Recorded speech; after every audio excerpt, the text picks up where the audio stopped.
absolutely forever for that to update. So I'm not even going to mess with it. But if you want to do that, by all means do it.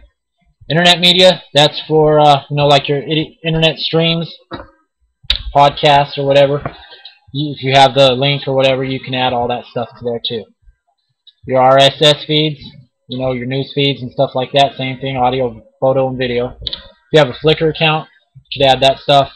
Google Video, YouTube, BBC if you live in Britain, Hulu. I think that's just for Pro now. Yeah, it's only for Pro now. It used to be free, but they got Jewish on us. No offense to the Jews. Actually, a lot of offense to the Jews. Library, there's your audio. If you want to add your MP3s, your WAV files, your WMA files, whatever, audio. Photos, pictures of family, porn pictures, whatever you want to put on there, there you go. Different other video, self-explanatory stuff here. Status we're not going to get too much into, but basically whenever you got this thing running, it's going to show you the device, it's going to show you what it's streaming, it's going to show you how it's encoding it, and if you happen to be downloading anything, like through your, those podcasts or whatever, it'll show it down there. And then this is just going to give you a whole summary of what's going on. Settings. In your general settings, your media playback devices, where you'll choose your device. I got mine set on auto because mine detects auto. Some people's don't. I've heard of that before. If that is the case, you have to click this. And you got your little scroll menu here where you got your different devices that Tversity supports. Nintendo Wii, DirecTV, Sony Vio, PlayStation 3. So I'm doing this, excuse me, I'm doing this for family members. This is what they're doing. Or this is what they're using, so I'm going to go ahead and choose Sony PlayStation 3 right now. So you guys, you just click that. Then this is to start or stop your sharing. So basically it's telling you when you can start to where your device will open up to where it can read off of this software to stream to your TV. If you don't have it started, then of course it's not going to show up on your device. You're not going to be able to stream stuff, so you got to hit start sharing. So, click start sharing. Or if you want to stop it there. This is your maximum disk space to use. Just leave it at default. I mean, you're really not going to really need to mess with that too much. Home network. If you're running under a proxy or something like that, you can set it up in here. Enable HTTP proxy. They recommend it. I recommend it. Check it. Time shift periods. That's for like if you're watching a movie or a TV show or whatever you're doing. And you want to stop for a second to go do something, and you want to exit out of your movie, this will determine the amount of time that you have before you can come back to that movie or whatever and resume it from the spot that you left it at, if that makes any sense. Media library, I don't mess with this at all. I just leave this basically on default all the time, but if you want to come in here and mess with it and customize it for yourself, go ahead. User accounts. There's the Hulu account.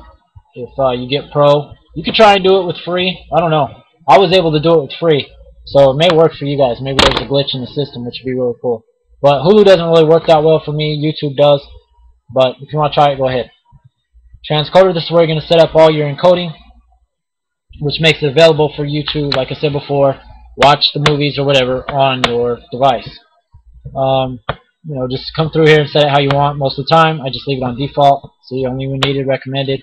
The video and image resolution is going to determine, of course, the size and the quality of the video or pictures or whatever it is that you're doing. Basically, kind of like you do on your desktop when you come over here and you click properties and personalize or whatever if you're on Windows 7. Let me get back to that. Okay, that's what that's for. This is going to, so you can choose what encoder you're going to use. If you want to use the direct show, you check that. FFmpeg is pretty good, but I prefer to use the MPEG Video 8, or Windows Media Video 8. It works best on my device. You can play around with that and choose whatever's best for you. Optimization, whether you want quality or speed. Of course, if you get speed, the quality of the picture is not going to be as well. It won't be terrible, but it won't be as good. I got mine set on quality. This is going to be connection speed. Most people are on wired 100 Mbps, but if you're on wireless, go there. If you're on a wireless B, go down there. If you're like at McDonald's or something, which I don't know why you would run it from McDonald's or whatever, public internet, there you go right there. Okay, your compression. Most of the time, you just want to keep that on average.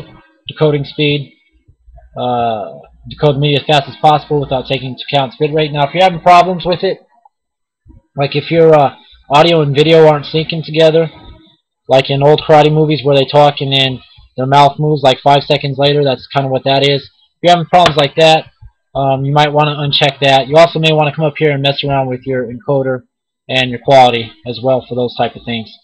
But if not, if you got good connection, everything's alright, then just go ahead and leave that checked.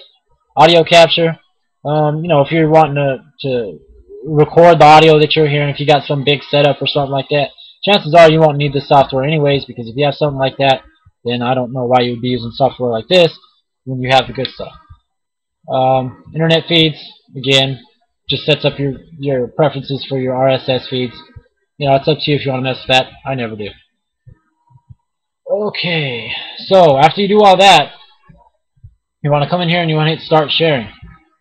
Then you want to go turn on your device and you want to look into your device go to your video or audio or whatever it is that you're doing. If you're trying to watch a video, of course you're going to go to video. And you're going to look for the name of your computer plus Tversity, or you're going to look for Tversity and then the name of your computer. If your device does not catch on to that for some reason, if for some reason it's not detecting it, come over here and click restart sharing. Wait a few minutes, I'd say about 5 minutes. Then shut off your device, turn your device back on, come back over here and click start sharing, or restart sharing again, and then it should show. If not, then you probably have a firewall problem, in which case I can help you out if you leave a comment, or if you want to private message me or something, but please tell me the software that you're using for your firewall. It could also be a router program. I could help you out with that, or a router problem, excuse me. I can help you out with that, but I need to know the name and model of your router in order to help you set your router to forwarding to where it'll do that. So that's basically it. Good luck.